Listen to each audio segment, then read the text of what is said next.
Challenges won't stop me. It's a strength and resilience mindset. Let me tell you, it's not ignoring the difficulties in your life.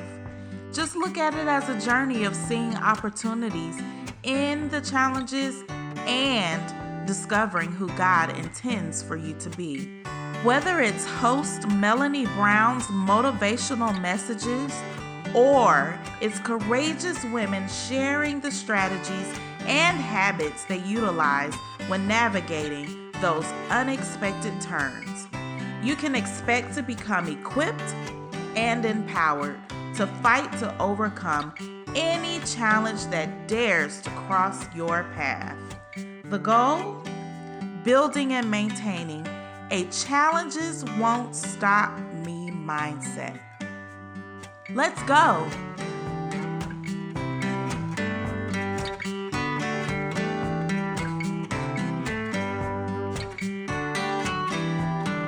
Welcome to the Challenges Won't Stop Me podcast. My guest today is Whitney Ward.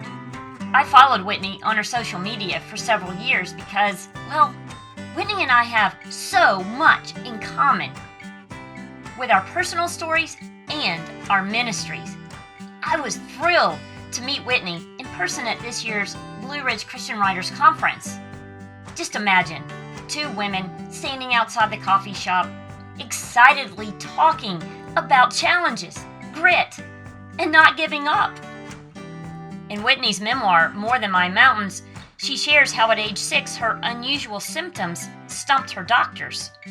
Too many needles, too many tests, and oh so many studies over the years finally led her doctors to categorize her disease when Whitney was 28 years old. That's 22 years after her first symptoms. As you listen to Whitney's story, you'll hear familiar phrases like overcoming challenges, not going to stop me, and climbing mountains.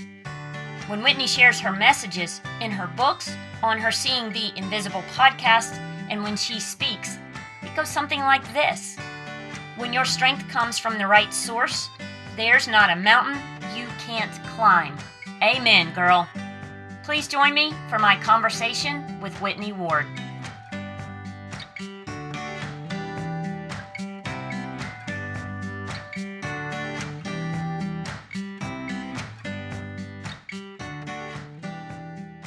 Welcome to the show, Whitney. I am so excited to spend time with you today. I am so appreciative that you asked me to come and share my story, not only because I feel like that's what God called me to do, but because you can totally relate to my story. And I love it when someone can relate to my Yes, story. indeed. We have a lot of things in common. Our We do. stories, our health challenges especially. So tell me when your health challenges first started. Like what symptoms did you have hmm that then led your parents, because it happened when you were very young, that led your parents to say, hey, we need to take her to the doctor?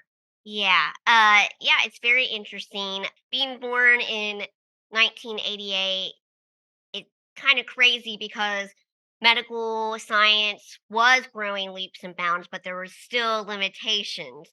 And so when I was born, I looked like a preemie, even though I was full term. I had dislocated hips, club feet, and my dad likes to say it just looked like you needed to go back in and bake a little bit longer. Uh, he, I he love said, that. he's like, you were not fully cooked. So even though technically I was, it just didn't look like I was. Thankfully, the club feet and dislocated hips, they were corrected with braces and casts. You'd never know today that I was born with those congenital effects. As I got older, I developed chronic ear and sinus infections, severe asthmatic, bouts of pneumonia. It really seemed like, according to my pediatricians, because they had nothing else to go on, that some kids, it takes a while for them to build their immune system. They get sick a lot until they just get better eventually. And that appears that, Whitney's one of those kids. So just give it some time and eventually she will grow out of this. But sadly, that's not the case.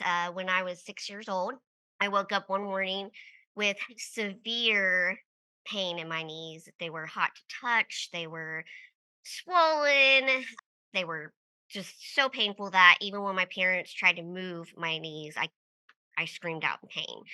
Eventually, I could walk with a limp, but I wasn't walking normally, and the next day, I spiked a fever of 105, Mm. and I went to our local ER and saw the pediatrician on call. She diagnosed me with septic arthritis. Yes, so and then she's like, "You need to get to Cincinnati Children's.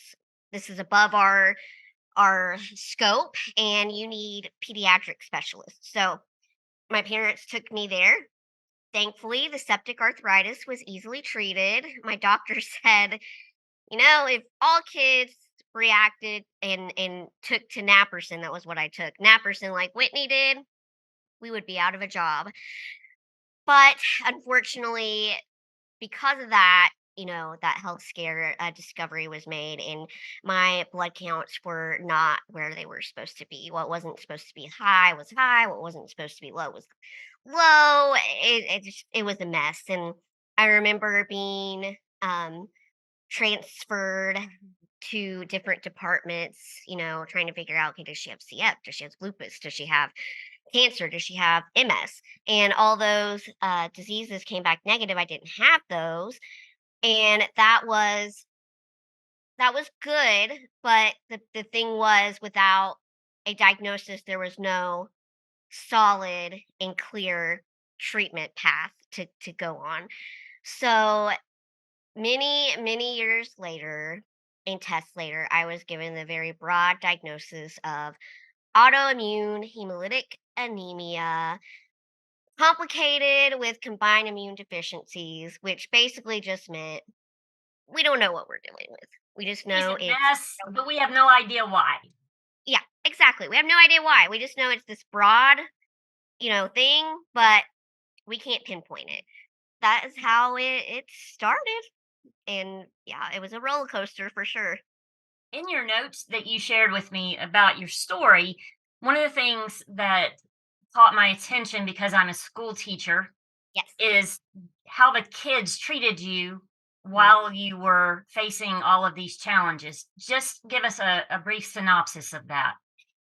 Yeah, one thing that I'm so happy with our world, there's a lot of negative, but it is evolving in some ways, with the sense that there is more awareness about invisible diseases. Back then, there wasn't. And if you did not have a well known disease, then you were either exaggerating it, trying to get attention, trying to get things handed to you.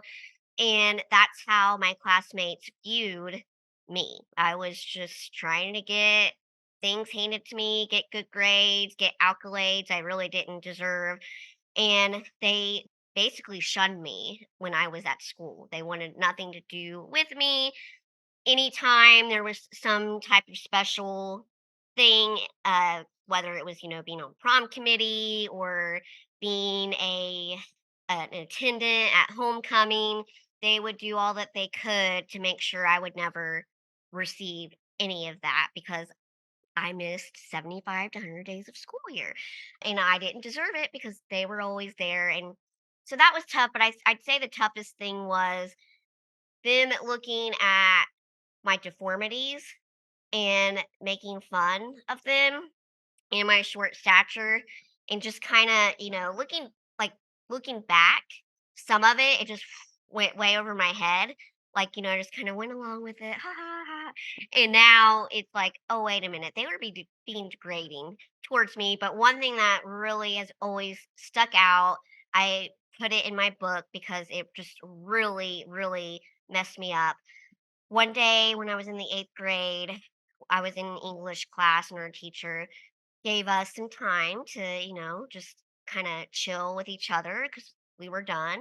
The period was almost over.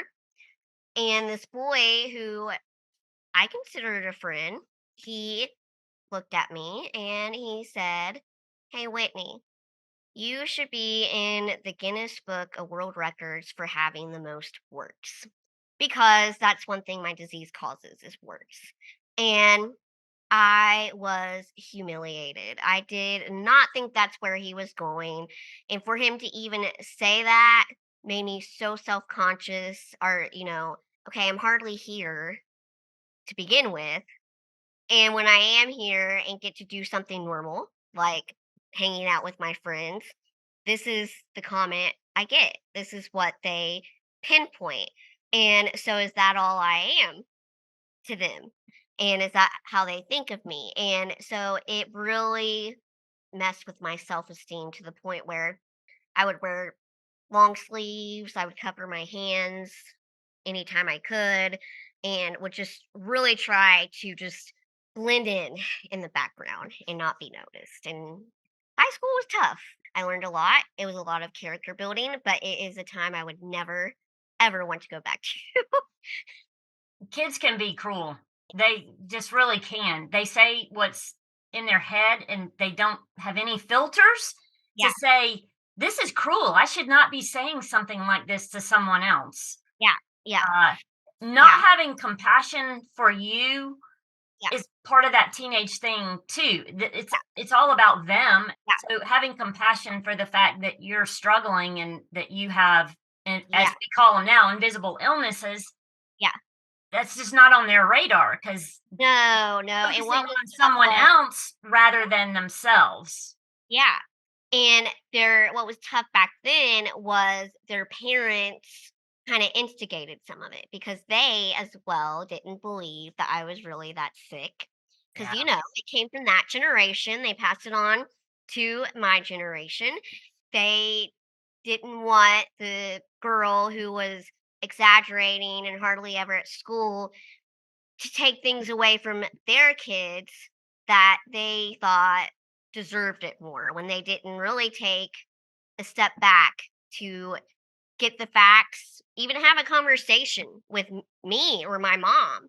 And, like, I don't understand this. Like, what can you please share with me? Like, how does this really affect Whitney? How does this affect y'all?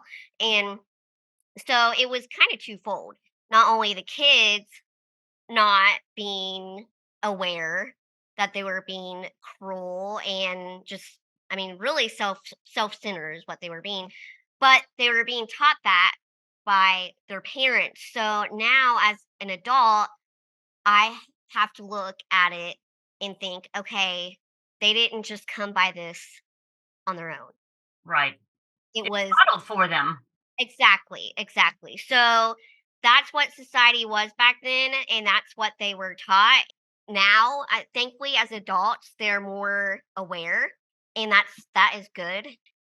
When you were going through all of this in your elementary, middle, and high school years, did you Uh, have a relationship with God? I did.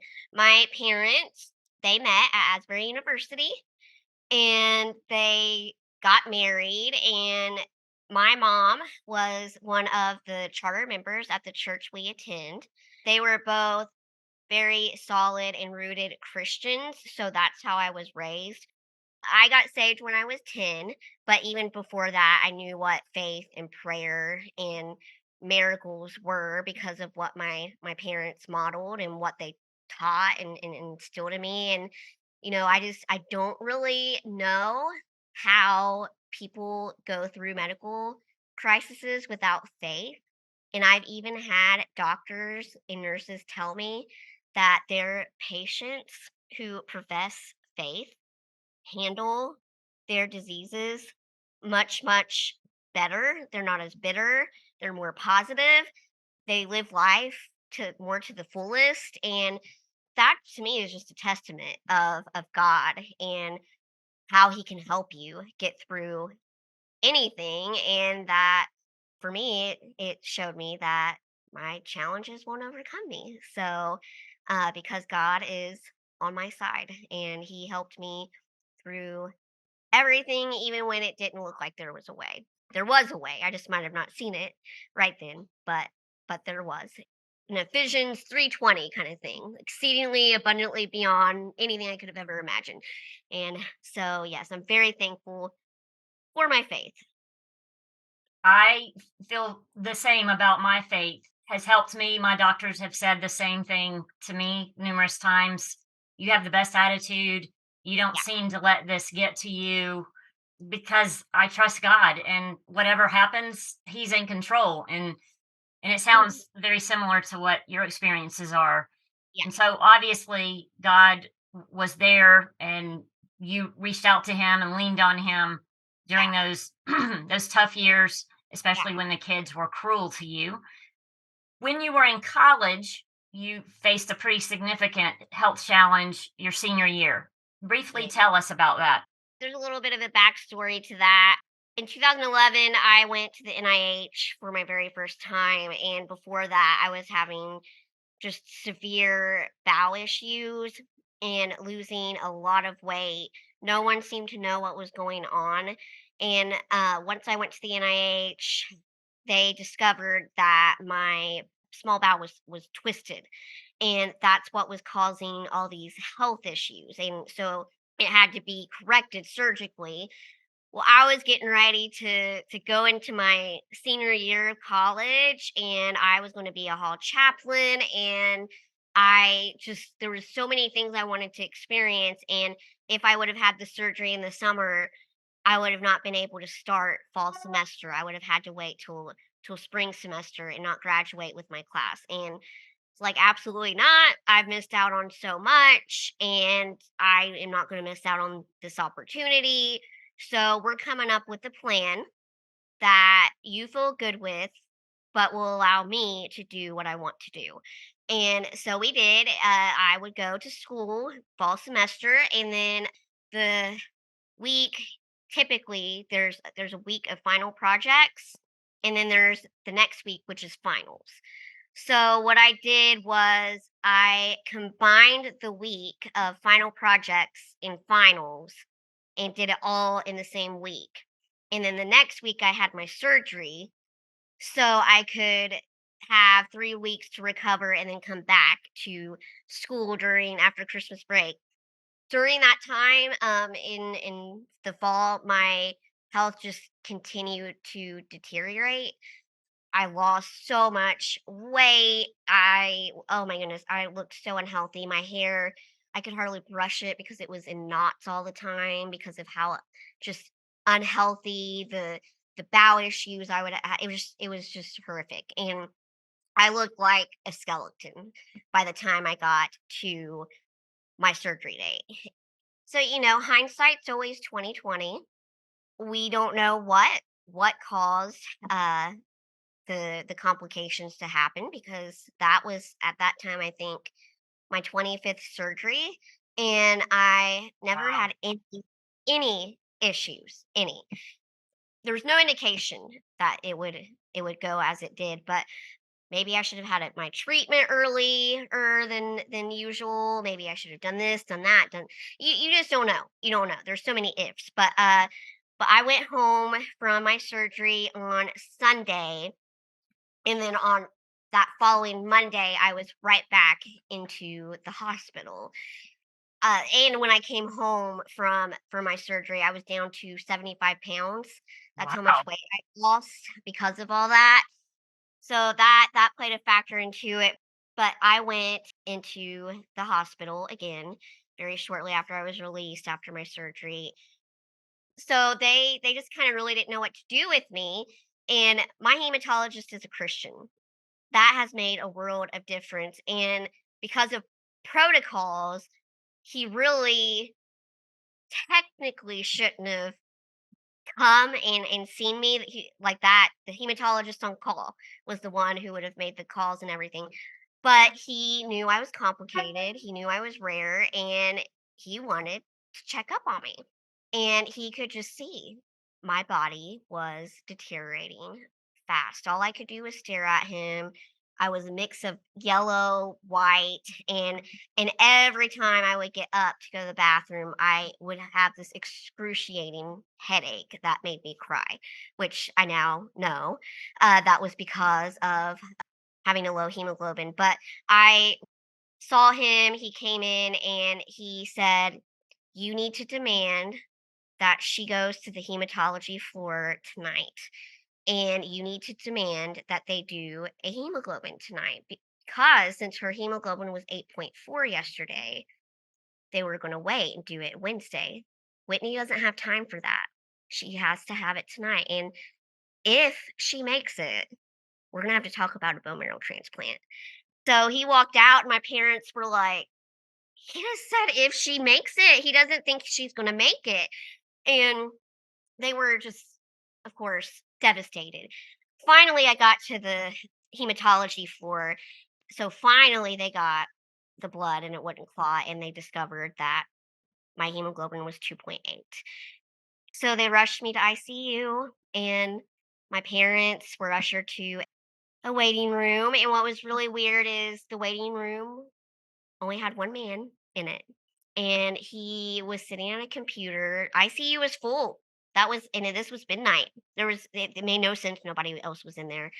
My parents, they started calling people, asking them, to pray and get a hold of God to pray on my behalf because it was a dire situation. And my mom broke down and started sobbing. The man came to her and knelt down and said, What's the patient's name? She said, It's Whitney.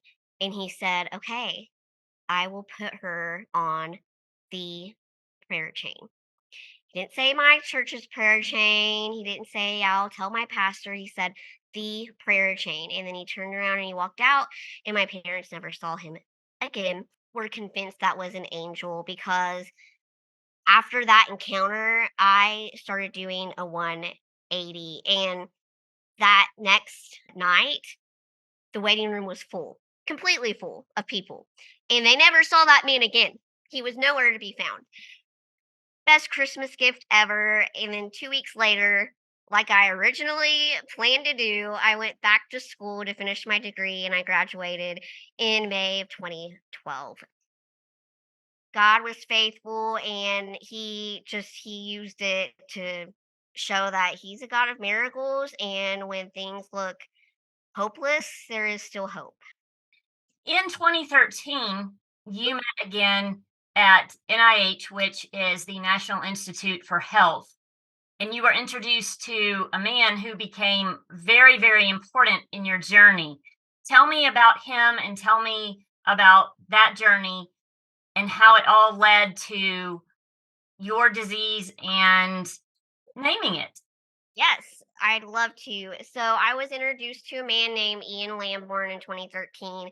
He was going to the University of Pennsylvania to get his MD and PhD in immunology. And he was given my case when he came to my doctor's lab to see what he could do with it. And he actually discovered that my gene mutation, he discovered my disease was caused by a rare gene mutation. And I was the first person in the world to be discovered with it. It That had is, mutated. let me just say, while that's really weird, it's kind of a neat thing that you It will is. go down in history Yep, as being the first person diagnosed formally exactly. with this rare disease. Yeah, and they emphasized that. They said this is a big thing. This you're like the pioneer of this disease. It mutated at some point in my mother's womb, and that's why I had all those congenital defects. And my case had become the theme and the subject of Ian's dissertation. And so that was insane. It gave purpose to something that didn't have or didn't seem to have much purpose or, hope. And so that was amazing. The protocol, the journey, so to speak, after they find someone with a new disease is they go to seminars and conferences with other doctors presenting that patient's case to see if they can find someone else with that disease. They searched for 2.5 years and they could not find anyone else, and that was rare. Usually when they find the first person, everyone else starts coming out of the woodworks, and that wasn't the case. So what my doctors were surmising was that my gene mutation was very horrific, and that meant that most babies were either stillborn were miscarried with this gene mutation. My doctor told me, it's a miracle that you survived your mother's pregnancy. It's a miracle that you're still alive, and it's a miracle you're doing as well as you're doing. And then she took it a step further and said, it's also a miracle that you have the doctors that you do, because they did not know what they were dealing with. And yet they did everything exactly right, because I was the first person in the world, and there was nobody in a really long time before they found someone else. I developed a special bond with my doctors, and they extended two once in a lifetime opportunities. The first was to go to Ian's thesis defense at the University of Pennsylvania, and the second was to help name the disease with something. And my favorite name was Magis, Magis syndrome, a meaning that I loved, and that was more. Magis meant more in Latin, and I wanted anyone who'd be diagnosed with this disease to know that they were more. And it also referenced a Latin phrase, to the greater glory of God. And I thought that was perfect because, as I said, most matches patients are stillborn or miscarried. And if you survive this gene mutation, you are a testament to God's glory. Names are very important and they have meaning. And I wanted this name to have hope. So once they named your disease, Magus, how cool to get to name it. No, it's so amazing. Yes. And I received closure in that moment. Everything I had been through had not been in vain, because if I could tell others that they can reach the top of their mountains because they are more, because I had, then, I was proof of that, then, everything had been worth it. So from that point on, I knew that my calling, whether through speaking or writing, teaching, whatever it may be, is to tell people they are more than their circumstances and they can overcome. Amen. Teach it, girl. Yes, Yes. yes, yes, So how many people now have been diagnosed? yes. There are 19 of us. Unfortunately, one little boy has passed away already. So there's 19 cases, but only 18 of us are living, and we're scattered all over the world. Tell me how your illness has strengthened your faith. Well, I would definitely say that it strengthened my faith because it showed me that God is faithful, and that even when I don't see it or understand it, He's there. He always makes a way. And even when there doesn't seem to be a way, He's in the background orchestrating this amazing, wonderful puzzle pieces being put into place. And I've seen it, like, every single time. There's so many things that God has orchestrated. The only thing you would say is attest to a higher power, that God did it, and my doctors have had to admit it. And that's one reason why I believe God hasn't healed me instantaneously. It Is killed you. Goodness, hope not. Yeah, I believe he's healed me slowly, but I believe he hasn't done it in just one swoop, because he wants doctors to be a part of my journey, to be able to say, science can't explain this. The only thing that can explain it is a higher power. Amen. One last question. In my book, Challenges Won't Stop Me, I talk about how important it is for us to have a fight verse. I do. And what's interesting is I've had one through each phase of life. Isaiah 41:10 was my verse. Fear thou not, for I am with thee. Be not dismayed. For I am thy God. I will strengthen thee. I will help thee. I will uphold thee with the right hand of my righteousness. And then that got me through. And then during my college years, when I just felt stuck at times, didn't know where I was going to go after I graduated, it can be very lonely. But Isaiah 40:31. But they that wait upon the Lord will renew their strength. They will mount up with wings as eagles. They shall run and not grow weary, and they shall walk and not faint. That was huge for me. I knew that God would help me even in the midst of the waiting. But Romans 8:28 is my go-to verse. I know, no matter what, anything, everything I through, God's going to work it together for my good. Everything's going to turn out good. I love it. Well, Whitney, this has been fantastic, and I am so grateful for you sharing your story and how you've gotten through it with a challenges won't stop me mindset, how you've seen God over and over and over. It's just been fantastic. So thanks so much for joining us today. Thank you for having me. I've had a blast chatting with you.